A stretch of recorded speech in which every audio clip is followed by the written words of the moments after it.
दोस्तों, आप में से बहुत सारे लोगों ने अभी हाल ही में एक पेपर कटिंग दैनिक भास्कर के द्वारा जारी किया गया था। उसमें 2 पॉइंट वहाँ पर दिया गया था। इन चीज़ों को लेकर आपने पूछा था कि सर इस पॉइंट को क्लियर करवाइए। तो देखिए, आपने पूछा था कि वंशावली जो लग रही है, वंशावली क्योंकि बनाने में समस्या होती है लोगों को। या तो आप जो है अपने जनप्रतिनिधि से नहीं बन पा रहे हैं, या आप कोर्ट के द्वारा नहीं बन पा रहे हैं। तो ऐसे में पेपर में बताया गया था कि वंशावली अगर आपको लग रही है तो आप खुद से भी अगर चाहे तो एक सादे पेज पर बनाकर भी उसे 100 अभी प्रमाणित कर सकते हैं और वो दे सकते हैं। तो इन चीज़ों को लेकर आपने पूछा था कि ये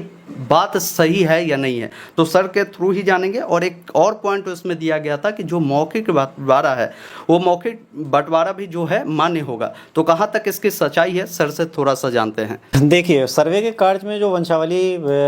का आप लोगों से मांगा जा रहा है, उसके लिए कई प्रावधान किया गया है। सरकार का जो प्रावधान है वंशावली बनाने का, जो पंचायती राज व्यवस्था है, उसके अनुसार आप लोगों का जो वंशावली बनता है, उस वंशावली में कई लोगों का हस्ताक्षर है, कई लोगों के द्वारा वो प्रमाणित किया जाता है, सत्यापित किया जाता है, तब आपको वो वंशावली निर्गत की जाती है। तो ऐसे कंडीशन में आप लोगों को काफ़ी दौड़ भाग करना पड़ता है, कोर्ट का चक्कर लगाना है, क्योंकि उसमें एफिडेविट में मांगा जा रहा है। और कई सारे जनप्रतिनिधि हैं उसमें, जैसे मुखिया हो गए, वार्ड मेंबर हो गए, आपके गांव के जो चौकीदार होते हैं उनका हस्ताक्षर होता है उस पर, आपके जो आंगनवाड़ी सेविका होती हैं, जो वार्ड के आंगनवाड़ी सेविका होंगी, उनका हस्ताक्षर होगा। और आपके समाज के ही गांव के 2 लोग एज ए गवाह, जिनकी गवाही पे कि ये वंशावली बिल्कुल सही है और इसमें कोई त्रुटि नहीं है, तो वो सत्यापित करने हेतु गवाह के तौर पर भी हस्ताक्षर करते हैं, उनका आधार कार्ड मांगा जाता है। तो ऐसी स्थिति में बहुत समय लगता है, आप लोग भाग दौड़ करते हैं, कोर्ट का चक्कर लगाते हैं, अलग अलग जनप्रतिनिधि के पास जाते हैं।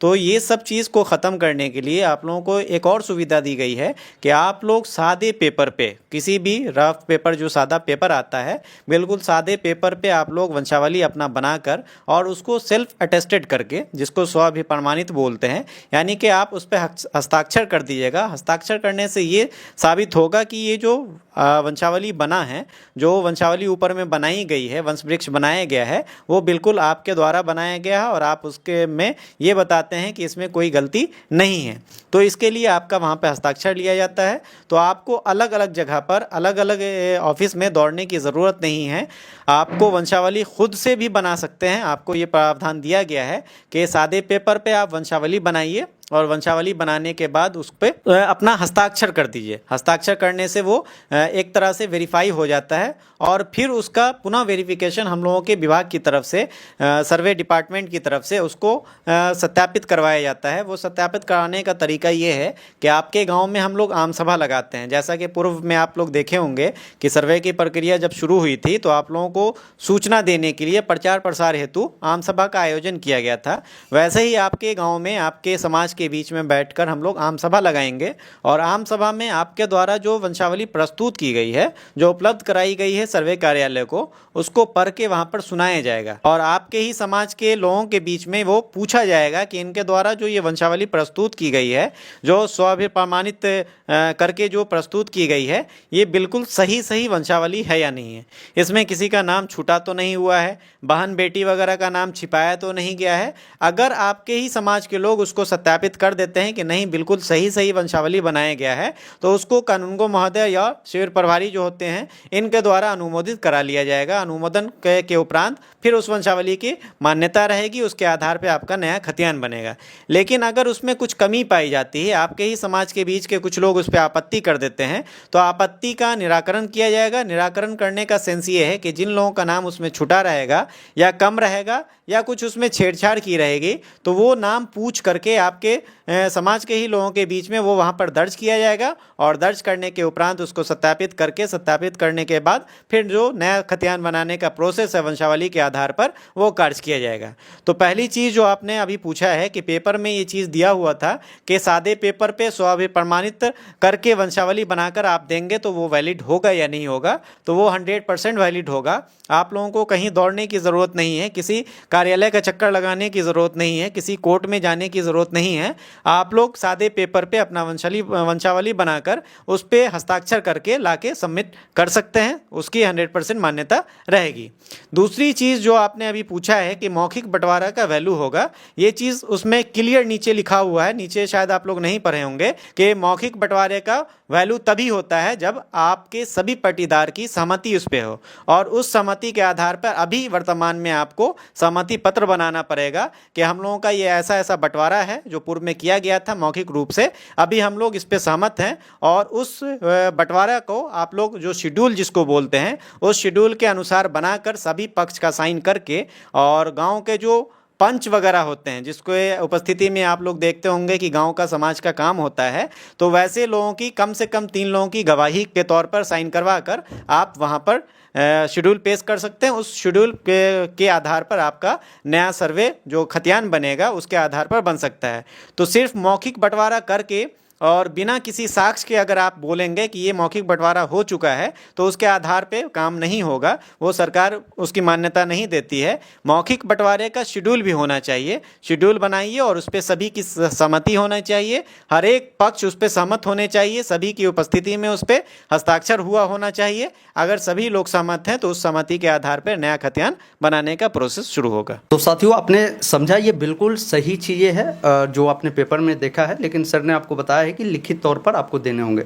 सर यहाँ पर समझना है कि जो ये शेड्यूल होता है सर, ये क्या होता है और लोग अगर बनाना चाहे तो इससे किस प्रकार बना सकता है? शेड्यूल जो है वो बंटवारा का एक फॉर्मेट है, वो किस के जैसे आपके पूर्वजों के नाम पे कोई ज़मीन है और पूर्वजों की मृत्यु हो गई है और अभी आपके कई वंशज हैं, तो सभी के बीच में जो बंटवारा हुआ है, जो आप लोग ज़मीन का बंटवारा करके रह रहे हैं, जो उत्कोर कर रहे हैं, उसको एक पेपर पे उतारना है। और पेपर पे उतारने का तरीका होता है, उसमें सबसे पहले आपके जो पूर्वजों के नाम पे जितनी ज़मीन है वो लेफ़्ट साइड में आप उसका एक कॉलम बना दीजिएगा कि पूर्वज का नाम ये था, उनके पिता का नाम ये था और उनके पास इतनी सारी ज़मीन थी। उसमें आपको लिखना है खाता संख्या, खेसरा संख्या, उसका रकबा और उसकी चौहद्दी आप लिख सकते हैं, जो आपका पेपर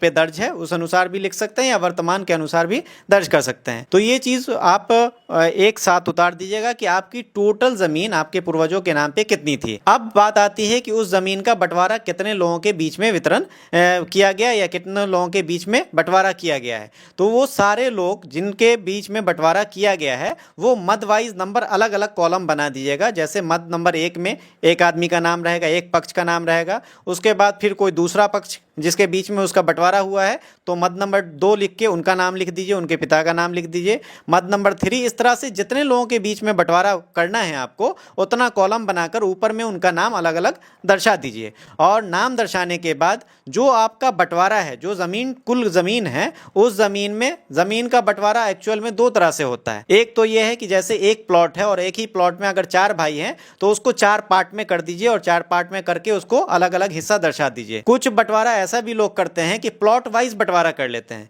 जैसे कि 4 प्लॉट आपके पास है और चारों भाइयों को एक एक प्लॉट अलग अलग दे दिया जाता है। तो ये बंटवारा करने का अलग अलग तरीका है। आपका बंटवारा जिस भी आधार पे हुआ है, या तो एक ही प्लॉट में पार्टीशन हुआ हो या फिर अलग अलग प्लॉट का बंटवारा हुआ हो, प्लॉट वाइज बंटवारा जिसको बोलते हैं, तो वो आपके नाम के नीचे जिसको जितना हिस्सा मिला है उसका खाता नंबर, उसका खेसरा नंबर और उसका रकबा और उसकी चौहद्दी, ये चारों चीज़ दर्ज करना है। मद नंबर 1 में उनको जितना भी हिस्सा मिला हुआ, जो भी खाता संख्या है, जो भी खेसरा संख्या है, उसका जो रकबा है, उसकी जो चौहद्दी है वो वहाँ पर दर्ज करेंगे। उसी अनुसार फिर मद नंबर 2 में दर्ज किया जाएगा, फिर उसी अनुसार अगर मद नंबर 3 है तो वैसे दर्ज करेंगे और आगे ये कंटिन्यूअस चलता रहेगा। जितने भी लोगों के बीच में, जितने पक्षों के बीच में बंटवारा किया गया है सभी का उस पर अलग अलग मत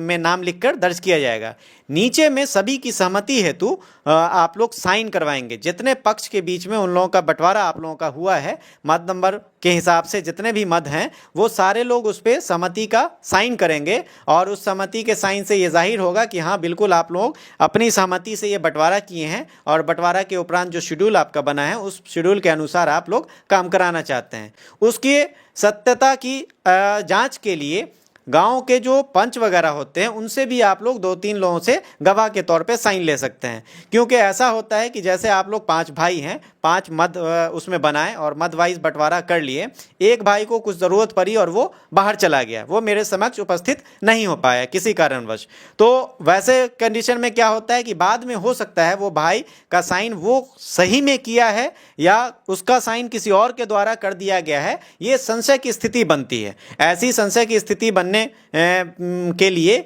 जो आपके गांव के समाज के जो पंच होते हैं, जो गवाही के तौर पर जिनकी उपस्थिति में आप लोगों का बंटवारा हुआ है, जिनके उपस्थिति में आप लोग बैठ के सारा अपना बंटवारा किए हैं, तो वैसे लोगों का उस पर हस्ताक्षर 2-3 लोगों का करवा दीजिए ताकि ये सत्यापित हो जाए